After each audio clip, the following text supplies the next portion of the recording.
Hi family, let me tell you how we're doing. It's already the beginning of October, and here we're getting ready to transplant everything to the garden.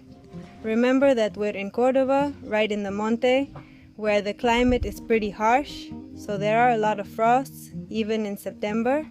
So we were waiting for the beginning or middle of October. I think we'll start transplanting everything by the 10th or 15th, and I'll show you how it's going here.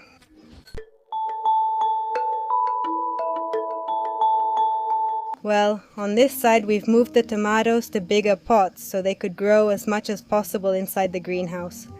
Then here I just transplanted some squash. This is zucchini, the yellow zucchini that gave us such good results back in Buenos Aires, a really good yield. We're going to try it here for the first time. So we've moved them to pots, always keeping the root ball intact. Because we know squash doesn't like to be transplanted, but well, it's the option we have where we live now. In this area here, I have all the squash, anko. These are some baby watermelons that are growing very slowly because they really need a lot of heat.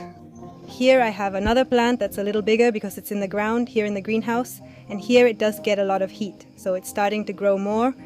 In this area there are flowers. These are rayitos de sol, and here I have cosmos, which also, I'm waiting for the frost to ease up so I can take them over there because these flowers are so beautiful. In this area here I have sunflowers, some zucchini. Down here in this part there's sweet potato. And what's left of my tomatoes, these are all Platense tomatoes back there, and bell peppers all on this side here. In this part the planting continues. Here I still have sunbeam flowers. Here are portulacas. Here I have melon that's growing slowly, just like the watermelon, because, well, as I was saying, melon needs a lot of heat. There are some radishes growing over there, and up here we have the rosemary that's coming in. Wonderful. These were all cuttings that we made in August and September. There are more strawberry plants because production is incredible. It went so well that I told you in the last video that we are using shelves and trays with water so the ants can't climb up. And we're doing really well. We've been harvesting strawberries very successfully, so we're going to increase production. Some arugula plants are ready for transplant, but it doesn't want any part of it. And this is new. It's all a new batch of some things I want to try out later. Here it's doing really well. These are spinach, all of that over there. Well, this is a tree. Here there's arugula, which is doing really well. Also, this is a tomato plant that when planted here in the greenhouse is the same age as the ones I showed you, the same amount of time. And look how it's doing here. In the greenhouse it didn't have any problems at all with frost or anything, and since it's in the ground, it grows much more. It even has flowers already, so it's going to start bearing fruit.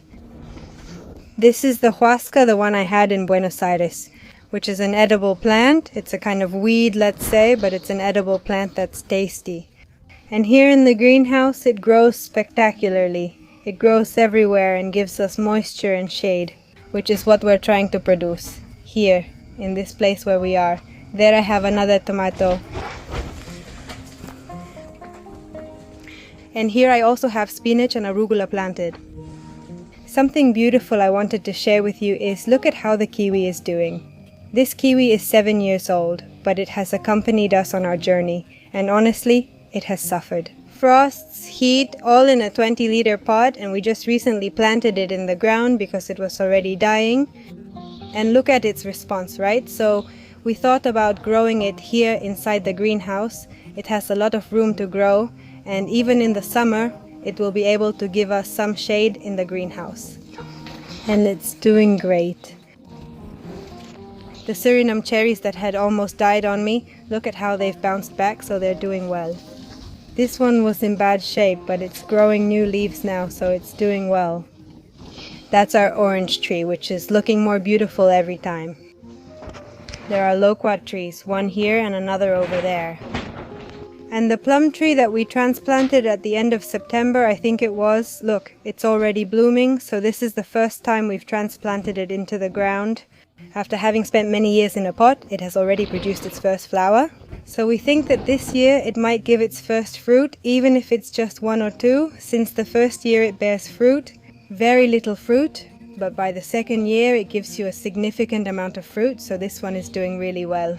Back there's a rose, the same rose I had in Buenos Aires, which is a beautiful fuchsia rose. This one finally, at least one of the plants, I managed to get it to take root and to be healthy, radiant and alive.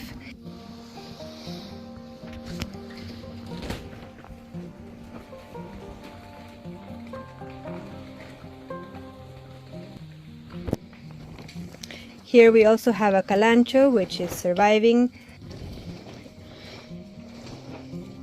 These are cranberry beans, also ready to be transplanted, all of them waiting eagerly for that moment in October. So, well, that's how the garden is going, and honestly, I'm happy despite all the frustrating moments there are, because there are some. We can't say that we don't work a lot and there's a very high percentage of losses, but things are being achieved. And well, what we want is to keep planting trees to create more humid areas, more green spaces.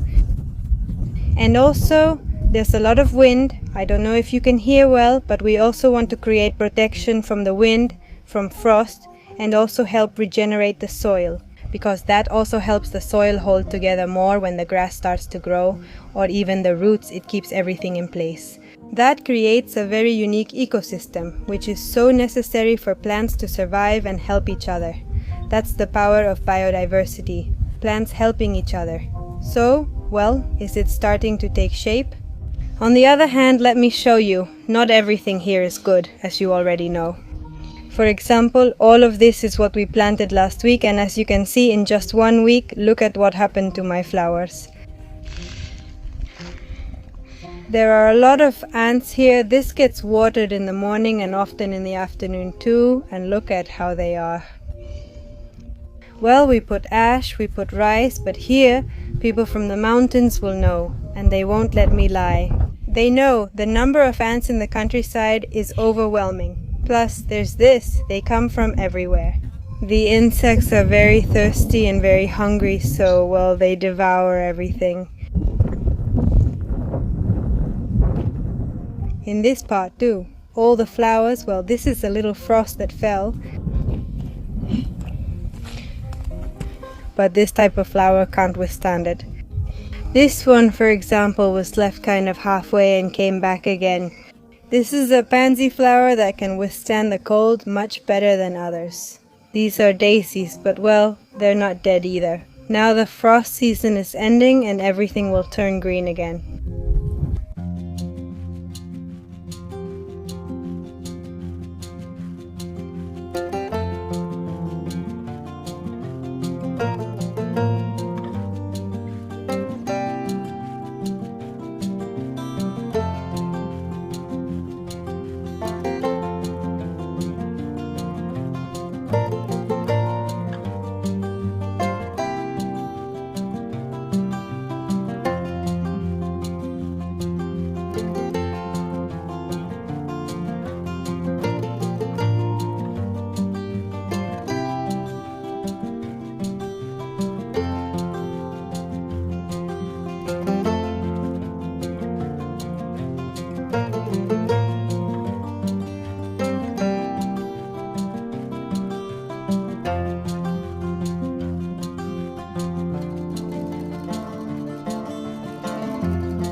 Well, family, that's it. I just wanted to update you today without skipping this week's video, since I know you often request these. As always, I invite you to Facebook and Instagram in case you want to visit us on those social networks. Leave a like if you enjoyed the video and share it. I send you a big kiss, a warm hug, and see you next time. Bye.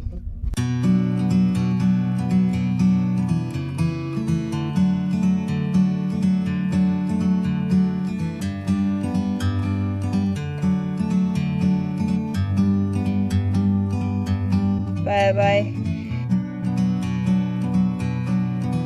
Bye.